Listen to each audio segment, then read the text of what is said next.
জাতীয় স্মৃতিসৌধের খবর, সেখানে রয়েছেন আমাদের সহকর্মী সাইফুর। যুক্ত হচ্ছি তার সঙ্গে।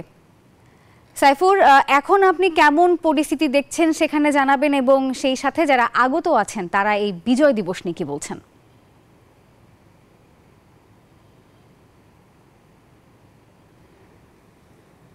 বেলা বাড়ার সঙ্গে সঙ্গে কিন্তু ইতিমধ্যেই জাতীয় স্মৃতিসৌধে মহান বিজয় দিবস উপলক্ষে হাজার হাজার মানুষ উপস্থিত হয়েছেন এবং তারা শ্রদ্ধা জানাচ্ছেন। বিভিন্ন রাজনৈতিক দল, বিভিন্ন সামাজিক সংগঠনের নেতারা এবং সর্বস্তরের মানুষ কিন্তু শ্রদ্ধা জানাচ্ছেন, আজকে জাতির শ্রেষ্ঠ সন্তানদের এই শ্রদ্ধার্ঘ জানাচ্ছেন। এবং তাদের সাথে আমি কথা বলেছি, তারা বলেছেন স্বাধীনতার যে 53 বছর পূর্ণ হয়েছে এবং নতুন বাস্তবতায় যে মহান বিজয় দিবস উদযাপিত হচ্ছে, সেই মহান বিজয় দিবসকে ঘিরে তাদের মধ্যে নানা প্রত্যাশা রয়েছে এবং প্রত্যেকেই বলছেন আগামী দিনে তারা একটি সুন্দর, সুখী, সমৃদ্ধ বাংলাদেশ দেখতে চান, যে বাংলাদেশে প্রত্যেকে তার ন্যায্য অধিকার নিয়ে বাঁচতে পারবে এবং প্রত্যেক দিন যে তার প্রাত্যহিক যে দৈনন্দিন কাজ, সেই কাজগুলো সাবলীলভাবে করতে পারবে, কোনো বাধা থাকবে না, নিপীড়ন থাকবে না, নির্যাতন থাকবে না, সেটি তারা বলছেন। এবং তারা বলছেন স্বাধীনতার যে প্রকৃত চেতনা, মুক্তিযোদ্ধার যে প্রকৃত চেতনা ছিল গণতন্ত্র, সেই গণতন্ত্র প্রতিষ্ঠায় তারা প্রত্যেকে কিন্তু ভূমিকা রাখতে চান। এবং তারা বলছেন অন্তর্বর্তী সরকার যে দায়িত্ব নিয়েছে, দায়িত্ব নেওয়ার পর রাষ্ট্র সংস্কারের যে দায়িত্বগুলো পালন করছে, সেই সংস্কারগুলো যাতে যথাযথভাবে হয় এবং সংস্কারগুলো দ্রুত শেষে যাতে একটি সুষ্ঠু ও নিরপেক্ষ নির্বাচন হয়, সেই নির্বাচনের মাধ্যমে যাতে জনগণের সরকার প্রতিষ্ঠা হয়, সেই বিষয়ে কিন্তু সাধারণ মানুষ বলছেন। এবং সাধারণ মানুষ বলছেন বর্তমান দেশে যে আইনশৃঙ্খলা পরিস্থিতি রয়েছে, সেই আইনশৃঙ্খলা পরিস্থিতি যাতে আরও উন্নত হয়, নিত্যপণ্যের দাম যাতে কমে, সেই বিষয়ে কিন্তু সাধারণ মানুষ বলেছেন। এবং আমি আজকে সকাল থেকে লক্ষ্য করেছি নানা রং বেরঙের ব্যানার, ফেস্টুন, নানা রঙে কিন্তু সজ্জিত হয়ে আজকে এই মহান বিজয় দিবসের যেই অনুষ্ঠান, সেটি তারা উদযাপন করছেন এবং একটি আনন্দ ঘন পরিবেশ রয়েছে। কারণ আজকের এই দিনটি আমাদের জাতির জন্য চির অবিস্মরণীয় এবং চির গৌরবের, কারণ এই দিনেই কিন্তু আমাদের বিজয় অর্জন হয়েছিল 1971 সালে।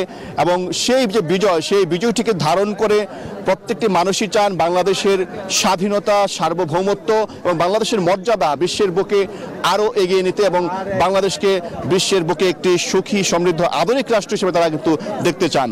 এবং আমি লক্ষ্য করেছি আজকে বিভিন্ন বিশ্ববিদ্যালয়, বিভিন্ন কলেজ, বিভিন্ন স্কুলের পক্ষ থেকে কিন্তু আজকে এই সাভারের জাতীয় স্মৃতিসৌধে শ্রদ্ধা জানানো হয়েছে এবং সর্বস্তরের মানুষের পক্ষ থেকে নানা শ্রেণী পেশা, দিনমজুর, রিক্সাওয়ালা, শ্রমিক, ভ্যানওয়ালা, গাড়ি চালক থেকে শুরু করে বিভিন্ন শ্রেণী পেশার মানুষ কিন্তু আজকে এখানে এসে মিলিত হয়েছে। সবার একটি উদ্দেশ্য, এই বিজয়কে উদযাপন করা, বাংলাদেশকে পাশে থাকা এবং বাংলাদেশকে আরও বেশি এগিয়ে নেওয়া এবং যে কোনো ষড়যন্ত্র মোকাবেলায় সবার জাগ্রত থাকা, সেই বিষয়ে কিন্তু তারা বলছেন। আমরা অনেকের সাথে কথা বলেছি, আমরা এখন এখানে যারা উপস্থিত হয়েছেন কয়েকজনের সাথে কথা বলতে চাই আজকে মহান বিজয় দিবস নিয়ে। 2024 সালে মহান বিজয় দিবস উদযাপিত হচ্ছে, আপনাদের প্রত্যাশা কি? প্রত্যাশা যাতে সরকার, আওয়ামী লীগ সরকার চেঞ্জ হয়, তাতে আমাদের যে ছাত্র জনতা ভাই বোনেরা যে পদক্ষেপ নিয়েছে, নতুন সরকার যাতে নতুন প্রজন্ম আসে, তার জন্য মানে আমাদের দিনটা যাতে ভালো যায়, এই আর কি আমার প্রত্যাশা।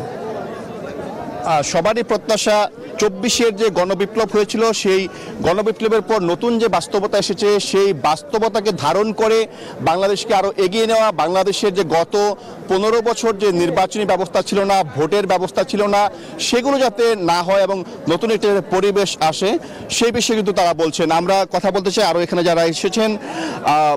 24-এ যে বিপ্লব হয়েছে, একটি নতুন বাস্তবতা এসেছে, মানুষের মধ্যে একটি আশা তৈরি হয়েছে যে আগামী দিনে বাংলাদেশ ভালো চলবে, গণতন্ত্র ফিরে আসবে।